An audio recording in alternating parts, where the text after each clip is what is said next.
Yuk kita mulai. Kita lanjut. Oh, kita mulai. Jadi mulai tadi. Lanjut nomor berikutnya. Tadi sampai nomor 6 ya. Sekarang masuk nomor 7. Nah, ini sini dibilang seorang koordinator dia. Nah, ini kata kunci uji hipotesisnya nih kita dapatkan.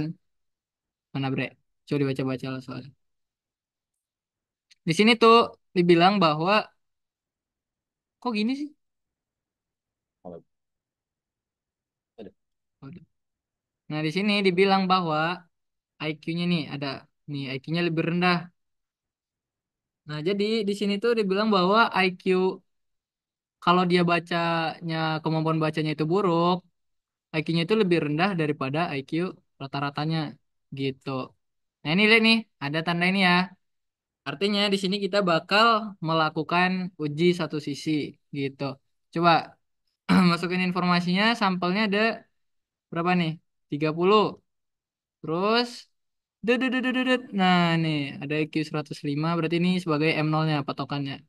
105. Terus ada dikasih tahu juga rata-rata sampelnya 101,5 sama standar deviasinya 1,42. Sekarang kita tentuin nih H0 sama H1-nya apa. Tadi kan mintanya gini, lebih kecil. Berarti H1-nya itu M kecil dari M0 gitu ya. Dan H0-nya M-nya besar sama dari M0 gitu ya. Nah, masuk karena ini lebih kecil berarti intervalnya bakal jadi gini, minus 9, minus Z 0,95. Z 95 kecil sama M dikurang M0 per, berarti sini S bagi akar N. Gitu ya. Coba dihitung nilainya. Ini minus Z-nya berarti minus 1,645 dari tabel. Kecil sama dari M minus M0 per S bagi akar N. Nah ini tuh kalau kalian hitung kalkulator, itu nilainya berarti M-nya masukin 101,5 dikurang 105 per 1,42 dibagi akar 30 gitu ya. Nah, ini dapat sekitar minus 13,5. Nah, di sini harusnya kan minus 13,5 ini nilai yang kita dapat tuh intervalnya harus lebih besar daripada minus 1,645. Nah, sedangkan yang kita dapatkan bahwa nilai kita itu ada di luar interval ini. Jadi kesimpulannya apa? Kesimpulannya di sini H0 itu ditolak karena di luar interval. Kalau H0 ditolak berarti ini pendataan ini ditolak yang ini ya. Nah, berarti keputusan statistiknya gimana? Jadi keputusan statistiknya itu nih, salah satunya yang H0-nya ditolak ya, berarti IQ kita bisa dapat simpulkan IQ baca yang buruk itu ternyata benar lebih rendah daripada IQ rata-ratanya. Begitu. Ya, simpel ya nomor 7. Lanjut ke nomor selanjutnya. Yuk, bentar. Ambil dulu soalnya. Wait, wait, sorry, sorry.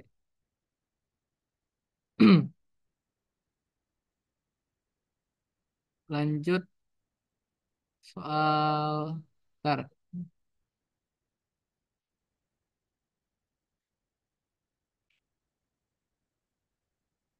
masuk, teng,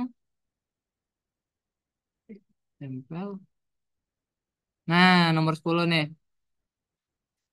Di sini ada ujian pada dua kelas, masing-masing ada 40 sama 50 siswa. Berarti kita di sini punya dua kasus, dua sampel gitu. Ada yang 40, ada 50. Misalkan di sini N1-nya sama dengan 40 gitu ya, N2 sama dengan 50 gitu kan. Terus di kelas pertama, di rata-rata nilai rata-ratanya itu M1-nya 74. Yang kelas kedua itu rata-ratanya berapa ini? Sekitar 78. Nah, simpangan bakunya standar deviasi yang pertama itu sama dengan 8, yang kedua itu sama dengan 7. Gitu. Terus langkah selanjutnya gimana? Kita tentukan lagi. H0 sama H1-nya apa? Nah, di sini kan dibilang bahwa apakah ada perbedaan signifikan? Apakah ada perbedaan signifikan antara kinerja kedua kelas tersebut dengan tingkat signifikannya 0,05. Berarti ini 95% lagi ya. Nah, berarti H0-nya itu sama dengan M1 dikurang M2 sama dengan 0 gitu ya. Dalam artian M1 sama aja dengan M2. Kalau H1-nya ya kebalikannya, berarti M1 itu tidak sama dengan M2. Yuk, gimana nih? Masuk ke intervalnya. Berarti ini uji dua sisi karena sama dengan ya dibilang. Berarti di sini sebelah kiri ada minus Z 0,975 kecil dari M1 minus M2 per nih simpangan baku sampelnya kurang M2 kecil dari sini positifnya Z 0,975. Nah, nyarian di bawah ini gimana? Kalian lihat aja PPT ya. Saya langsung tuliskan di sini, masukin angkanya. Nih berapa nih?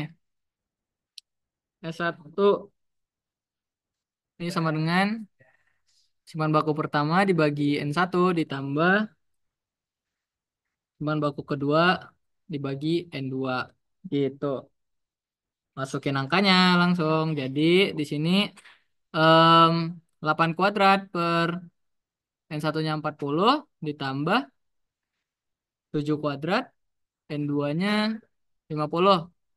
Nah, ini dapat nilainya sekitar 1,606. Masukin nih hitung yang di tengah. Ini kan berarti minus 1,96 ya. Kecil dari M1 kurang M2 per sigma M1 dikurang M2 kecil dari 1,96. Nah, coba dihitung nih nilai yang di tengahnya. Berarti M1 langsung ya, langsung langsung. M1 itu berapa, Bre? M1 74. Berarti 74 kurang M2-nya 78 dibagi ininya 1,606. Nah, ini dapat sekitar minus 2,49. Ini yang di tengah ini namanya standarisasi. Lanjut. Nah, coba kita bandingin. Kita kan udah dapat nih nilainya minus 2,49. Sedangkan rentangnya itu minus 1,96 sampai 1,96. Berarti artinya apa? Dia ada di luar interval. Berarti kesimpulannya di sini H0 ditolak. Terus em, keputusan statistiknya gimana nih? Kalau H0 ditolak berarti M1 tidak sama dengan M2. Berarti artinya terdapat terdapat perbedaan signifikan signifikan pada kedua kelas. Nah, ginilah. Yuk, begitulah kira-kira. Coba kita lanjut yang nomor. Lanjut lagi, dikit lagi. Bentar. Yuk, lanjut, lanjut.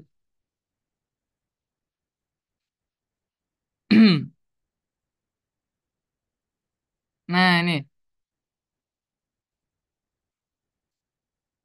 Dup, dup, dup, dup. Dah, nomor 11. Sini dibilang dua simpangan baku ada 40 ons yang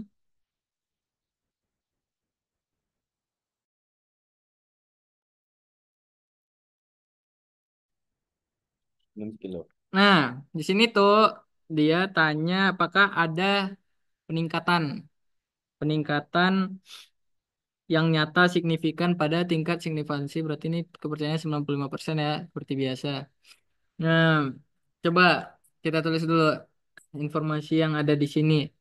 Ini berapa nih sampelnya ada berapa? Ini ya, 20. N sama dengan 20. Terus apalagi yang diketahui di sini simpangan baku ada. Nah, ada S-nya sama dengan 0,32. Terus yang lamanya juga ada nih dikasih tahu.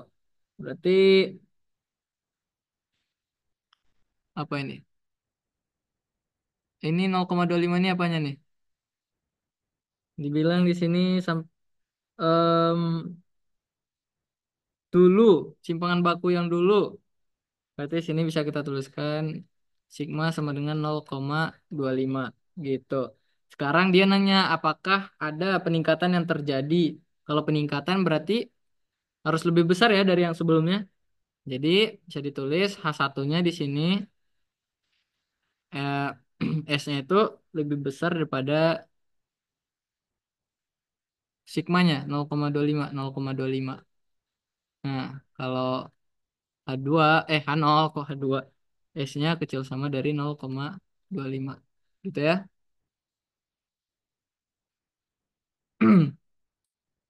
Kita coba pakai ini tuh pakai yang distribusi chi-square.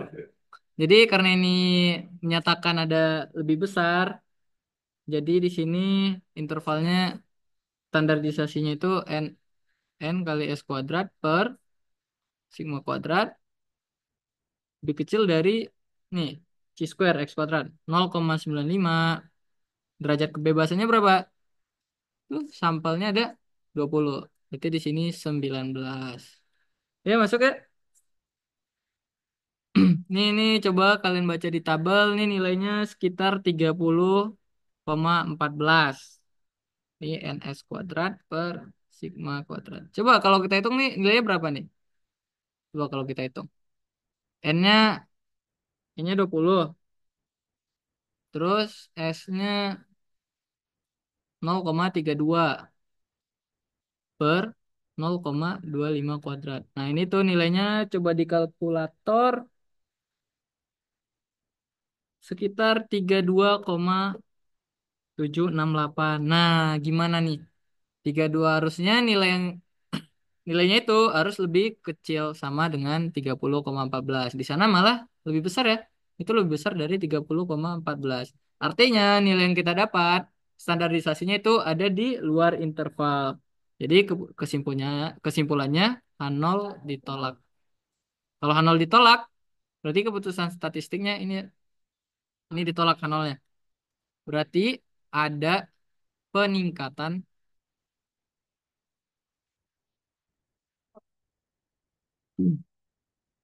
ada peningkatan pada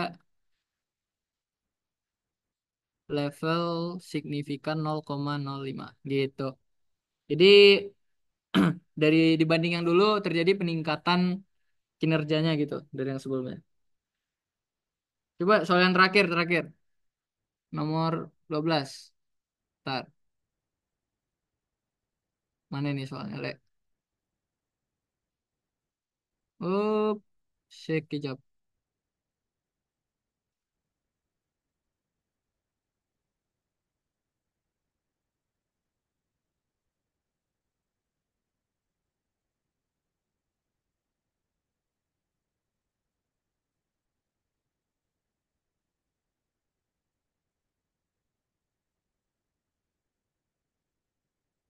Nih nomor terakhir nih gimana nih? Di sini kita punya dua sampel yang terdiri dari 21. Nah, coba salin lagi informasinya. Ada N1-nya 21, N2-nya 9 gitu ya. Terus S1 kuadratnya dikasih tahu 16, S2 kuadratnya di sini 8. Di sini uji hipotesis bahwa variansi populasi pertama itu lebih besar daripada yang kedua pada tingkat 0,05. Berarti ini 95% kepercayaannya. Nah, di sini kita tuh pengennya S1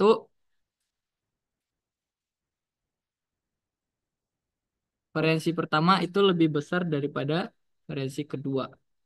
Nah, lagi-lagi nih menggunakan uji satu sisi. Berarti coba kita tulis H0 H1-nya sini. H0-nya berarti S1 kuadrat kecil dari S2. Kalau H1-nya jadi S1 kuadrat besar dari S2. Nah, gitu. Ini pakai kalau kita bandingin variansi itu pakai distribusi F. Ini jadi intervalnya S1 kuadrat per S2 kuadrat itu kecil dari F 0,95 derajat kebebasannya di sini ada dua ya kalau distribusi F ada 20 yang ini N1 kurang 1 sama 8 gitu. Baca di tabel nih kecil dari 3,15 S1 kuadrat per S2 kuadrat. Nah ini berapa nih nilainya? S1 kuadrat bagi S2 kuadrat. Satunya kan S1 kuadrat kan 16. S2-nya 8. Ini 2. Nah ini memenuhi interval. Karena memenuhi interval berarti H0 diterima. Gitu. Kalau H0 diterima, H0-nya apa tadi di sini? Wah, berarti di sini tidak dapat disimpulkan bahwa S1 itu lebih besar daripada S2 gitu. Ya cukup sekian pembahasan PR minggu 11 untuk nomor berapa aja deh? Nomor 8 sama 9 mungkin gak ketemu ya di video ini, coba kalian kerjakan sendiri. Semoga Wah, bermanfaat. Yuk, wah. terima kasih. Jangan lupa di-share. Apa aja? Jangan lupa di-share videonya. Oh iya, terserah lah, terserah. Ya pokoknya membantu PR lah.